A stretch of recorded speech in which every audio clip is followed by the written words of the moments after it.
어느 대형 교회를 담임하는 목사님이 한 분 계셨습니다. 교회가 부흥을 해서 예배당을 크게 건축하고 아주 멋지게 잘 지었다고 합니다. 교회를 짓고 나서 난 뒤에 청와대에서 전화가 걸려왔다고 합니다. 비서실장이라고 하면서 대통령께서 목사님이 교회를 참 잘 지으셨다고 칭찬하시면서 청와대에 한번 들어오라고 하십니다. 그런 내용이었습니다. 목사님은 너무 감격스러웠습니다. 그리고 교회를 잘 지었다고 대통령이 칭찬해 주니까 참 기분이 좋았습니다. 놀라서 청와대에 언제 들어가면 됩니까? 이렇게 물었더니 상대편에서 오늘은 만우절입니다. 그렇답니다. 그리고 전화가 끊어졌대요.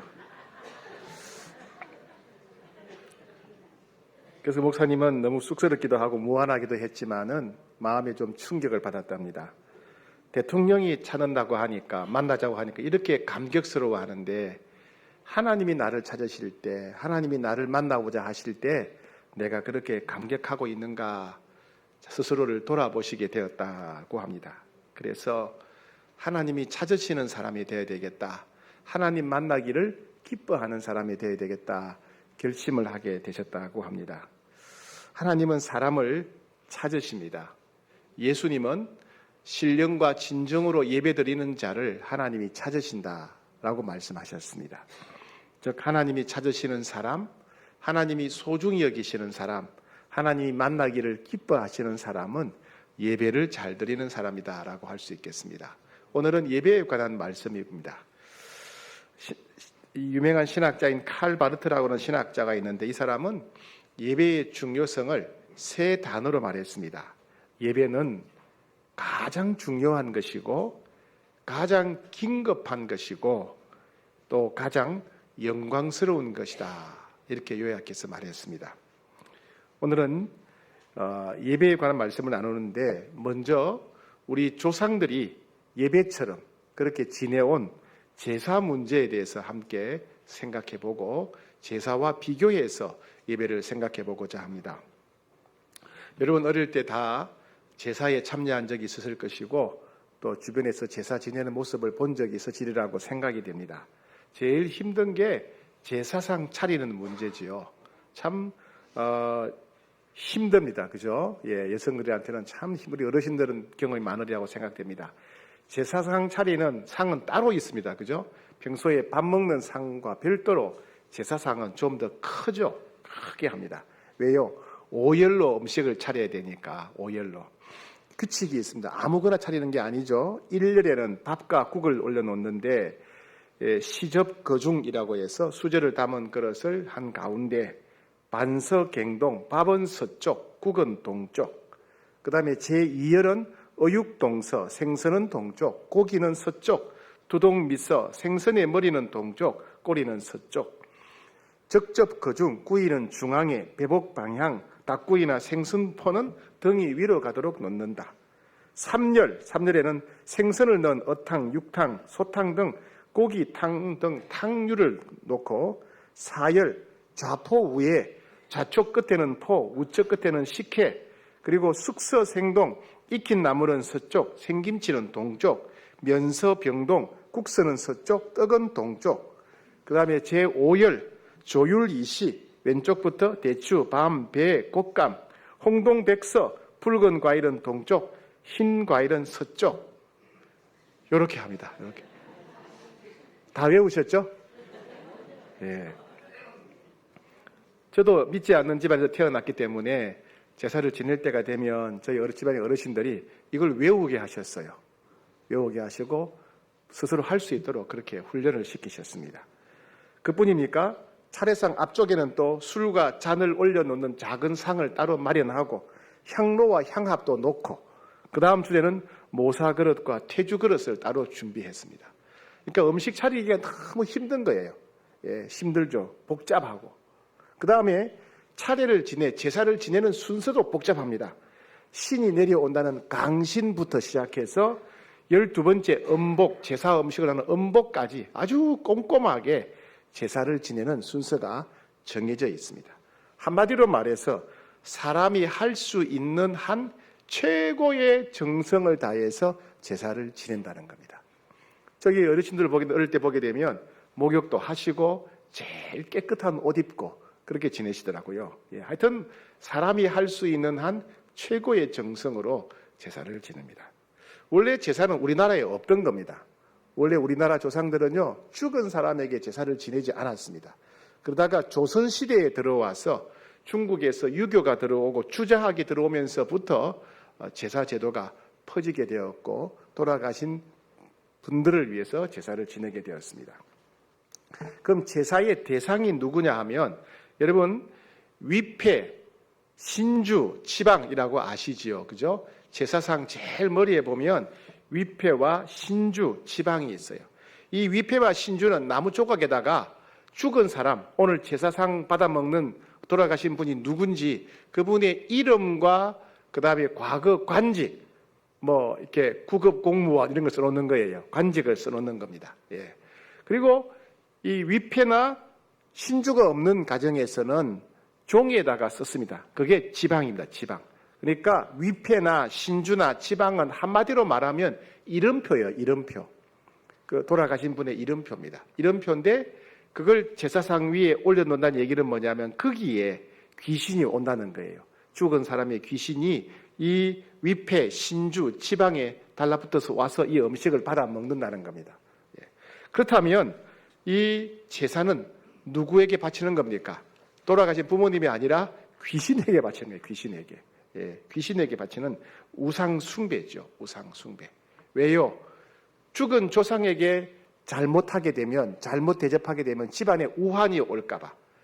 죽은 조상한테 잘 대해야, 잘 대접해야 집안에 좋은 일이 생기니까. 그래서 복을 비는 마음으로 죽은 조상을 섬기는 제도가 바로 우상 숭배가 제사입니다. 그럼 우리 그리스도인들은 제사를 어떤 태도로 대해야 되겠습니까? 일단 우리는 죽은 사람의 귀신이 있다, 죽은 사람의 영혼이 있다 이렇게 말할 수가 없잖아요. 그죠? 예. 그래서 귀신의 죽은 조상들을 위해서 제사 지낼 수가 없어요. 그건 우상 숭배입니다.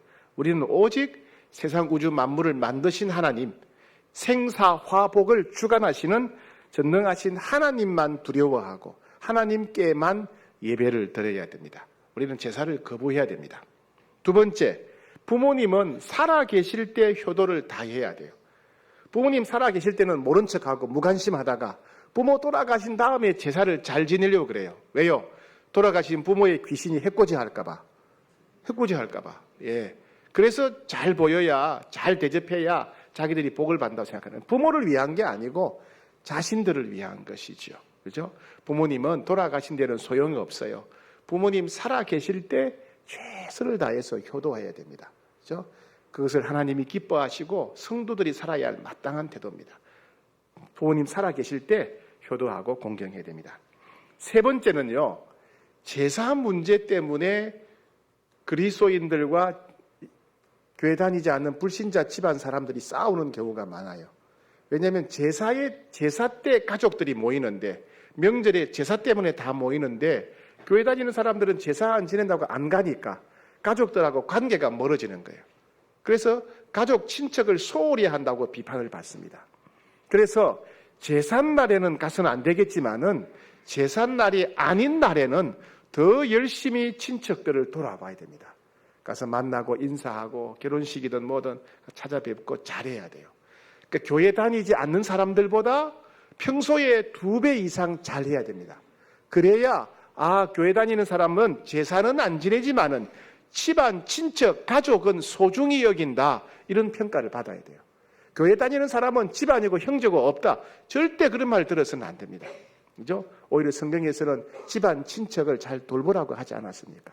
그래서 제삿날에는 가지 않더라도 다른 날에 다른 식구들보다 2배 이상 가족들을 돌아보는 일에 힘써야 된다는 겁니다. 네 번째는 우리는 제사를 타산지석으로 삼아야 됩니다. 조상들이 죽은 귀신을 숭배한다고 그렇게 온 정성을 다하는데 우리는 살아계신 전능하신 하나님께 예배드릴 때 얼마나 정성을 다하고 있는가, 우리 자신을 돌아봐야 돼요. 우리는 그렇게 하나님을 신뢰하고 하나님을 믿고 하나님 앞에 온 정성을 다해서 예배를 드리고 있는지 우리 스스로를 돌아봐야 됩니다. 그럼 우리는 하나님께 어떻게 예배를 드려야 될까요? 우리는 어떻게 정성을 다해서 하나님을 섬겨야 될까요? 여러분, 사람들의 대인관계에서 여러 가지를 우리가 생각하지만은 가장 중요하게 여기는 것이 무엇이라고 생각합니까? 대인관계에서 가장 중요하게 여기는 것. 여러 가지가 있겠지만은 잘 생각해 보면요, 사람들은 마음을 가장 중요하게 여겨요. 마음을. 아무리 잘해주고 아무리 예뻐도 아무리 가까이 부부로 같이 지내도 서로 마음이 통하지 않으면 뭐라고 불러요? 예? 부부 간에도 서로 마음이 통하지 않으면 뭐라고 부릅니까? 왼수. 잘 하시면서 왜 또 그러세요? 안 그러는 척 하세요. 그죠? 예. 아무리 잘해주고, 아무리 잘생기고, 아무리 가까이 살아도 서로 마음이 통하지 않으면 왼수야, 왼수. 원수야, 원수. 그죠? 아무리 멀리 살아도, 아무리 지구 반대편에 살아도 서로 마음이 통하면 가까운 사이고 친밀한 사이가 될 수 있어요. 그럼 우리가 대인관계에서 소중히 여기는 게 뭐다? 마음이에요, 마음. 서로의 마음인 거예요. 예. 마음은 눈에 보이지 않습니다. 눈에 보이지 않지만 우리는 말과 행동을 통해서 상대방의 마음을 우리가 엿볼 수가 있습니다. 그래서 상대방의 말과 행동을 가만히 보면서 이 사람은 참 마음이 따뜻하구나. 마음이 따뜻하구나. 이 사람은 마음이 참 친절하다. 이 사람은 나를 참 좋아하는 마음을 가지고 있구나. 이 사람은 나를 존경하는구나. 이 사람은 나를 신뢰하는 마음을 가지고 있구나 하는 그 상대방의 마음을 우리가 엿볼 수가 있는 거죠. 그죠? 그럼 대인관계에서 우리가 원하고 중요하게 여기는 것은 상대방의 마음이라는 겁니다. 하나님도 그렇게 우리의 마음을 찾으십니다. 사람들과의 관계에서도 우리가 마음을 표현하는 여러 가지 방법이 있죠. 말을 통해서 내가 당신을 사랑합니다. 내가 당신을 좋아합니다. 말을 통해서 마음을 표현할 수도 있고 편지를 통해서 선물을 통해서 여러 가지를 통해 마음을 표현할 수 있겠죠. 우리가 하나님을 향해서도 우리 마음을 표현할 수가 있어요. 그럼 하나님을 향해서는 우리 마음을 어떻게 표현할까요? 첫 번째, 노래나 춤을 통해서 마음을 표현할 수가 있습니다. 시편 100편 2절에 보니까 기쁨으로 여호와를 섬기며 노래하면서 그의 앞에 나아갈지어다. 노래. 시편 149편 1절 할렐루야 새 노래로 여호와께 노래하며 성도의 모임 가운데서 찬양할지어다. 시편 149편 3절 춤추며 그의 이름을 찬양하며 춤추며 손뼉치며 소고와 수금으로 그를 찬양할지어다. 악기를 연주하면서 하나님을 찬양할지어다. 그죠? 우리가 드리는 찬양, 노래를 통해서 하나님을 향한 우리 마음을 표현할 수 있다는 거예요. 우리 찬양대가 오늘 찬양을 했죠. 노래를 통해서 하나님을 찬양합니다. 하나님께 마음을 표현하는 거예요. 때로는 악기를 연주함을 통해서, 그죠? 때로는 손뼉치고 손을 들고 춤을 추면서 하나님을 향한 마음을 표현할 수 있다. 즉 하나님이 우리의 마음을 받아주신다는 거예요. 우리가 찬송할 때, 우리가 손뼉칠 때, 우리가 손들 때, 우리가 악기 연주할 때 하나님이 우리 마음을 받아주신다는 거예요. 두 번째, 하나님은 언제 우리 마음을 받아주시냐? 예물을 드릴 때 마음을 받아주세요. 예물을 드릴 때 시편 16편 16절에 보게 되면 너희 가운데 모든 남자는 끝에 가면 여호와를 배웁되 빈손으로 여호와를 배웁지 말라. 빈손으로 하나님 만나지 마라 됩니다. 출애굽기 23장 15절 너는 무교병의 절기를 지키라. 끝에 가서 빈손으로 내 앞에 나오지 말라. 하나님은 하나님께 나올 때 빈손으로 나오지 말라고 했어요. 하나님의 마음을 표현할 수 있는 재물을 반드시 바치라는 거예요. 하나님께 나올 때마다 하나님을 향한 마음을 표현할 수 있는 재물을 반드시 바치랍니다. 예를 들면 돈이 많은 사람들은 소를 바쳤어요. 보통 사람들은 염소나 양을 바쳤어요. 가난한 사람들은 비둘기, 더 가난한 사람들은 곡식가루, 밀가루를 하나님께 바쳤어요. 그 재물이 하나님을 향한 마음의 표현이고 하나님은 백성들이 하나님께 바치는 소나 양이나 염소나 비둘기나 밀가루를 통해서 백성들의 마음을 받아주셨어요. 하나님이 뭐 양고기를 좋아하고 소고기를 좋아하고 비둘기를 좋아하는 게 아니에요. 하나님은 소나 양이나 염소나 밀가루를 통해서 표현된 백성들의 마음을 소중히 여기시고 그 마음을 받으셨다는 거예요. 오늘날에는 우리는 소양 안 키우죠, 그죠? 그 당시에는 돈이 없고 소양이 재산이었어요. 오늘날에는 현금, 돈이 재산이죠. 중요하죠, 그죠? 그래서 우리는 현금으로, 요즘은 계좌기체를 통해서, 그죠? 하나님 앞에 나옵니다. 하나님이 우리 마음을 받으신다는 거예요. 재물을 통해서, 예물을 통해서 드리는 우리 마음을 하나님이 받으시는 겁니다. 그러니까 여러분 헌금할 때마다 꼭 기억하셔야 돼요. 헌금할 때마다 이 적선하는 게 아니에요. 예? 적선이 아니라 하나님께 바친다. 하나님이 내 마음을 받으신다. 그런 마음으로 여러분 헌금하셔야 됩니다. 세 번째는요, 우리가 순종하는 삶을 살 때 우리 삶을 순종하는 삶을 통해서 우리 마음을 받아주십니다. 자, 로마서 12장 1절 한번 같이 화면 보고 읽겠습니다. 시작. 그러므로 형제들아, 내가 하나님의 모든 자비하심으로 너희를 권하노니 너희 몸을 하나님이 기뻐하시는 거룩한 산제물로 드리라. 이는 너희가 드릴 영적 예배니라. 자, 구약 시대에는 하나님께 제물을 바치되 죽은 제물을 바쳤어요. 죽은 제물. 짐승을 죽였어요. 털을 다 벗기고 각을 떠서 죽여서 불에 태워서 바쳤으며 죽은 제물. 근데 신약 시대 하나님은 이제는 죽은 제물이 아니라 살아있는 제물을 바쳐라. 산 제물. 소나 양이나 염소가 아니고 너희 몸을 살아있는 채로 산 제물로 하나님께 바쳐라. 그게 영적 예배라는 거예요. 그럼 우리 몸을 살아있는 채로 산 제물로 하나님께 어떻게 바치겠습니까? 한 명씩 다 들어 누워야 돼요, 여기에. 예. 로마서 12장 2절 같이 읽겠습니다. 시작. 너희는 이 세대를 본받지 말고 오직 마음을 새롭게 함으로 변화를 받아 하나님의 선하시고 기뻐하시고 온전하신 뜻이 무엇인지 분별하도록 하라.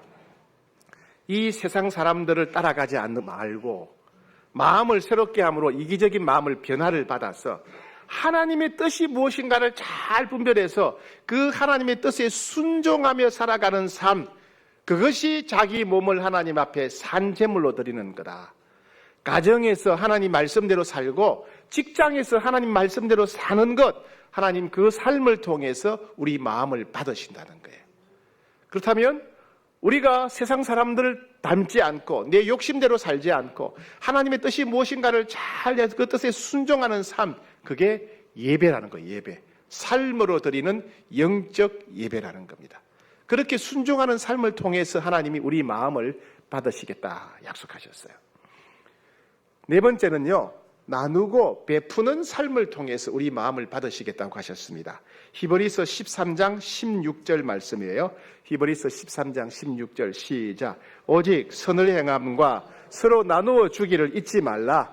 하나님은 이 같은 제사를 기뻐하시느니라. 네, 나누고 베푸는 삶, 어려운 사람을 도와주는 삶, 하나님은 그것을 보시고 우리 마음을 받으신다는 거예요.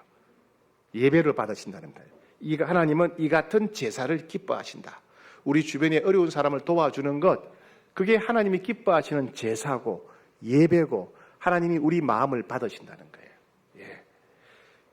지지난주에 청춘대학에서 161명의 지역사회 어르신들을 모시고 소풍을 다녀왔습니다. 외로운 어르신들을 섬긴 것, 하나님이 그때 우리 마음을 받아주시는 거예요. 예. 복지 사각지대, 정부가 도와주지 못하는 어려우신 분들, 우리 교회가 선풍기 사다 드리고 전기 장판 사다 드리고 휠체어 사다 드립니다. 예. 하나님께서 우리의 마음을 받아주신다는 거예요. 그리고 그것을 예배다, 제사다, 영적 예배다, 하나님이 그렇게 인정해 주시는 거예요. 예. 우리 교회가 한국과 또 해외와 북한에 있는 결식 아동, 밥을 굶는 아이들 123명을 매달 돌보고 있어요. 123명. 지금까지 계속해서 헌금하시는 분들이 있죠? 예. 하나님께서 그 마음을 받으세요. 하나님이 그 결식 아동, 전 세계에 있는 결식 아동들을 위해서 나누고 베푸는 삶을 하나님이 받으시고 그것이 영적 예배다라고 주님이 말씀하십니다. 이와 같이 우리는 하나님을 향해서 우리 마음을 올려드릴 수가 있어요. 노래, 찬양을 통해서, 춤을 통해서, 박수를 통해서, 악기 연주를 통해서, 예물을 통해서 하나님 우리 마음을 드릴 수가 있어요. 또 우리가 하나님 말씀에 순종하는 삶을 통해서 우리 마음을 하나님께 드립니다. 그리고 우리 주변에 어려운 사람들, 고통받는 사람들을 돌보고 나누고 베푸는 삶을 통해서 우리 마음을 하나님께 올려드리고 하나님은 그것을 영적 예배라고 하십니다. 자, 그런데 하나님은 그런 우리의 삶을 예배로 받으시면서 예배드리는 자에게 특별한 복을 베풀어 주시겠다고 약속하셨어요. 특별한 복. 첫 번째는 하나님은 우리의 예배를 통해서 우리의 마음, 우리의 정성을 받으신다는 것. 이게 여러분 하나의 복입니다. 복. 왜 하나님이 우리 예배를 받으시고 우리의 마음과 우리의 정성을 받으시는 게 복일까요? 여러분 이런 적 있잖아요. 주변에 여러분 좋아하는 분들한테 선물 같은 거 한 적이 있으시죠? 받기만 좋아하세요? 선물하셨지요, 그죠? 네, 내가 고마운 분들, 사랑하는 분들, 은혜 받은 분들한테 선물을 합니다. 선물을 하는데 상대방이 내 마음은 전혀 신경 안 쓰고 선물만 좋아하면 기분이 어때요? 안 좋죠, 그죠? 우리가 원하는 건 뭐예요? 상대방이 선물보다도 선물을 통해서 내 마음을 알아주기를 원하는 거예요. 고마워하는 마음, 사랑하는 마음, 존경하는 마음, 그죠? 고마워하는 마음, 내 마음을 상대방이 알아주기를 원하는 거예요. 상대방은 내 마음을 알아줘야 되는 거예요. 근데 하나님은 우리 마음을 알아주신다는 거예요. 우리가 찬양을 할 때, 우리가 말씀에 순종할 때, 우리가 헌금을 드릴 때, 우리가 어려운 사람을 도와줄 때 하나님이 우리 마음을 소중히 여기고 받아주신대요. 이상하지 않습니까? 하나님 온 세상을 만드신 분이신데 우리 마음 그게 뭐가 중요하다고 우리 마음을 받아주실까요? 여러분 성탄절이 되면 성탄 감사잔치를 하지요. 성탄 감사잔치 하면 이제 아이들이 나와가지고 여기서 막 뭐 찬양을 합니다. 엉망진창이죠. 그 애들이 뭐 박자가 맞겠어요? 뭐가 맞겠어요? 앞에서 선생님은 요란하게 하지만은 아무도 안 따라해요. 다 자기 마음대로. 그런데도 할머니, 할아버지, 엄마, 아빠들은 그게 예쁘고 귀엽다고 핸드폰 들고 촬영하고 입이 막 가지고 아이고 우리 새끼 잘한다 그러고 그런 거예요. 정말 잘합니까? 아니죠, 그죠? 근데 왜 잘하는 것처럼 보이고 예쁘게 보이죠? 사랑하니까 예뻐 보이고 사랑하니까 좋아 보이는 거예요. 내가 누군가를 좋아하게 되고 누군가를 사랑하게 되면 상대방의 말 한마디에 감동을 받아요. 내가 누군가를 사랑하고 내가 누군가를 좋아하게 되면 별것도 아닌 선물도 소중하게 여겨지는 거예요. 우리는 작은 목소리로 음정박자 틀려가면서 그렇게 노래하지만은 하나님은 큰 감동으로 받으세요. 왜요? 우리를 너무너무 사랑하시는 아버지시기 때문에.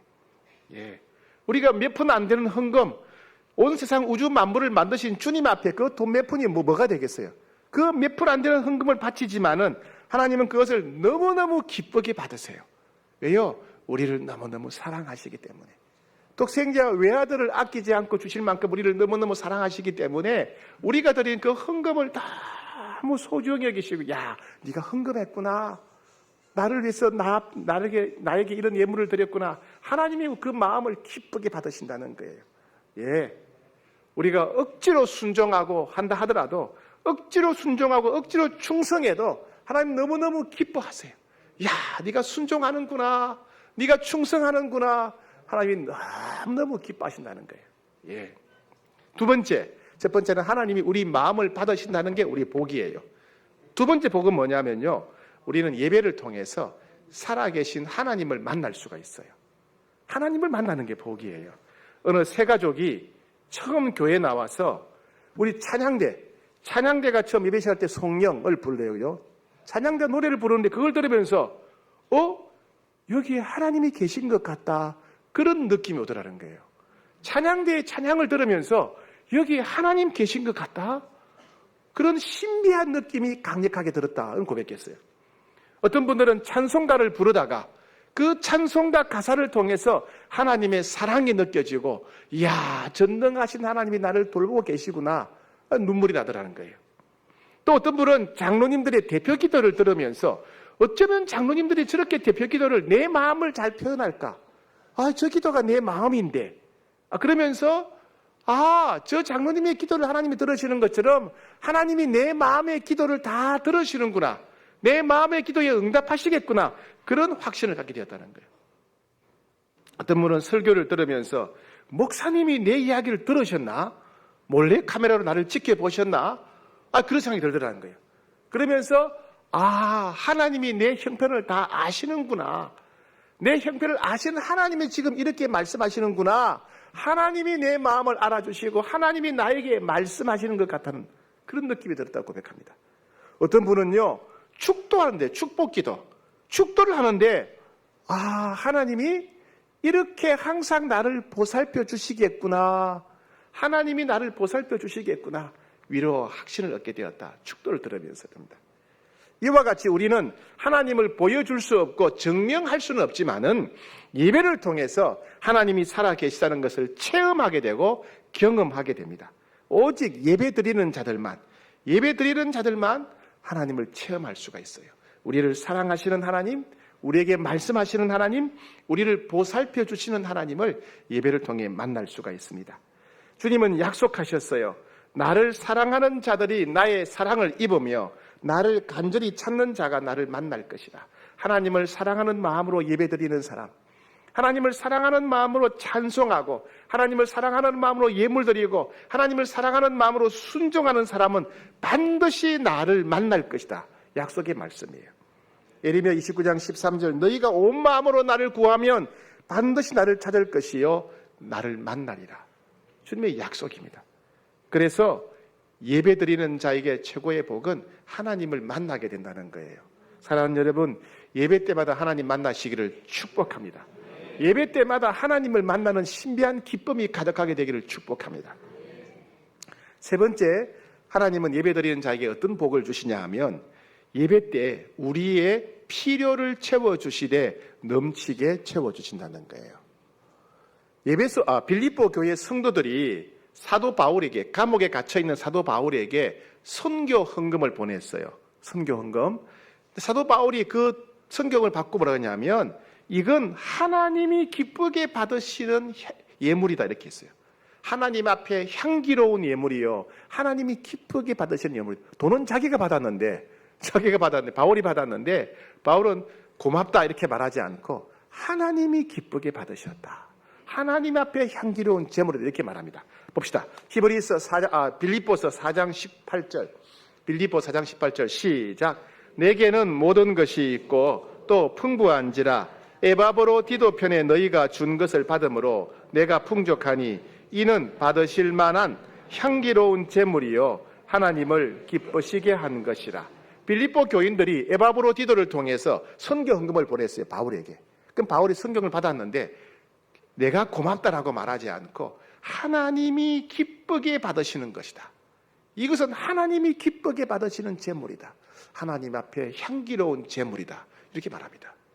그리고 또 하나 더 얘기합니다. 19절, 빌립보 4장 19절 시작. 나의 하나님이 그리스도 예수 안에서 영광 가운데 그 풍성한 대로 너희 모든 쓸 것을 채워주시리라. 하나님이 하나님 앞에 예물 드린 너희들, 향기로운 제물 드린 너희들을 위해서 너희들의 모든 쓸 것을 채워줄 것이다. 그것도 풍성하게 채워줄 것이다. 경제적인 문제이든지 건강의 문제이든지 직장의 문제이든지 가족 관계의 문제든 간에 어떤 문제든지 간에 모든 필요한 것, 쓸 것을 풍성하게 넘치게 하나님이 채워주실 것이다. 누구에게? 하나님께 예물을 드린 빌립보 교인들에게. 사랑하는 여러분, 하나님은 언제 우리의 필요를 채워주실까요? 예배 드릴 때. 하나님은 언제 우리의 마음의 상처를 위로해 주시고 치료해 주실까요? 예배 드릴 때. 하나님은 언제 우리 가정의 필요를 채워주실까요? 예배 드릴 때. 그러니 여러분, 예배가 삶의 우선순위가 되어야 돼요. 평생 예배에 힘쓰시는 예배자가 되셔야 됩니다. 네 번째, 예배드리는 자에게 복이 뭐냐 하면 하나님은 예배드리는 자를 기억하시고 소중히 여겨주십니다. 말라기 선지자 시대는요, 사람들이 예배를 우습게 여겼어요. 그래서 하나님께 제물을 드리는데 어떤 제물을 드리냐 하면 소나 양이나 염소를 바치는데 털이 다 빠진 거, 그 다음에 눈 먼 거, 다리 부러진 거, 병들어서 곧 죽을 놈들, 이런 거 골라가지고 하나님께 제물로 드렸다는 거예요. 아까우니까. 그건 하나님을 멸시하는 거죠. 경멸하는 거죠. 그러니까 하나님 책망하셨어요. 너희는 나를 경멸하고 있다. 너희는 나를 부끄럽게 하고 있다. 그래서 책망하세요. 그러면서 너희가 온전한 예배를 드린다면, 너희들에게 정말 소중한 것을 나에게 바치면서 나를 향한 마음을 잘 표현한다면 내가 너희들의 이름을 기념책에 기록하겠다. 기념책에 기록, 절대로 잊지 않겠다는 말입니다. 내가 너희를 잊지 않겠다. 그리고 말라기 3장 17절 말씀 같이 읽읍시다. 시작. 만군의 여호와가 이르노라. 나는 내가 정한 날에 그들을 나의 특별한 소유로 삼을 것이요, 또 사람이 자기를 섬기는 아들을 아낌같이 내가 그들을 아끼리니. 예, 하나님 앞에 예배를 잘 드리는 사람, 하나님 앞에 진실한 마음을 전달하는 사람을 하나님께서 특별히 소중히 여기겠다. 특별히 사랑해 주시겠다는 겁니다. 사랑해 주시겠다. 여러분, 하나님은 우리의 마음이 담긴 예배를 받으십니다. 마음이 담긴 예배를 받으세요. 그래서 우리의 찬양을 받으시는 거예요. 찬양을 통해 드려진 우리 마음을 받으시는 거예요. 그리고 우리가 드린 예물을 받으시고요. 우리의 순종을 받으시고, 우리가 이웃을 사랑하는 삶을 하나님이 받으시고, 그렇게 예배드리는 자에게 하나님이 은혜를 베풀어 주세요. 우리 마음을 받아주실 뿐 아니라 우리를 만나주시고 우리에게 필요한 모든 것을 채워주시되 넘치게 풍성하게 채워주시고, 그리고 예배드리는 자들을 소중히 여기셔서 기억하시고 특별히 사랑하시겠다 약속하셨어요. 그러니 여러분, 예배가 우리 삶에 너무 소중한 우선순위가 되어야 됩니다. 예배를 귀찮아하는 사람, 예배를 부담스러워하는 사람은 이 예배가 무엇인지 모르는 겁니다. 그죠? 하나님께 우리 마음을 드리는, 하나님이 예배 드리는 사람을 얼마나 소중히 여기는가를 모르시는 거예요. 그래서 우리 남은 생에 최선을 다해서 예배 드려야 되겠습니다. 마음을 다하고 정성을 다합시다. 우리가 가진 것 중에서 가장 좋은 것 드립시다. 이스라엘 백성들은 병든 소, 다리 부러진 양, 눈먼 양 바쳤어요. 우리는 가장 좋은 것 하나님께 바칩시다. 왜요? 하나님이 우리에게 최고이기 때문에. 그죠? 그래서 최선을 다해서 우리의 가장 좋은 것, 최고의 것을 하나님께 바치면서 우리가 하나님을 얼마나 사랑하는지, 우리가 얼마나 하나님을 경외하는지 우리 마음을 하나님께 드립시다. 그리고 한두 번의 예배가 아니라 주님 부르시는 그날까지 우리가 예배 드립시다. 주님 부르시는 그날까지 평생 예배자로, 순결한 예배자로 살아가기로 결단해야 되겠습니다.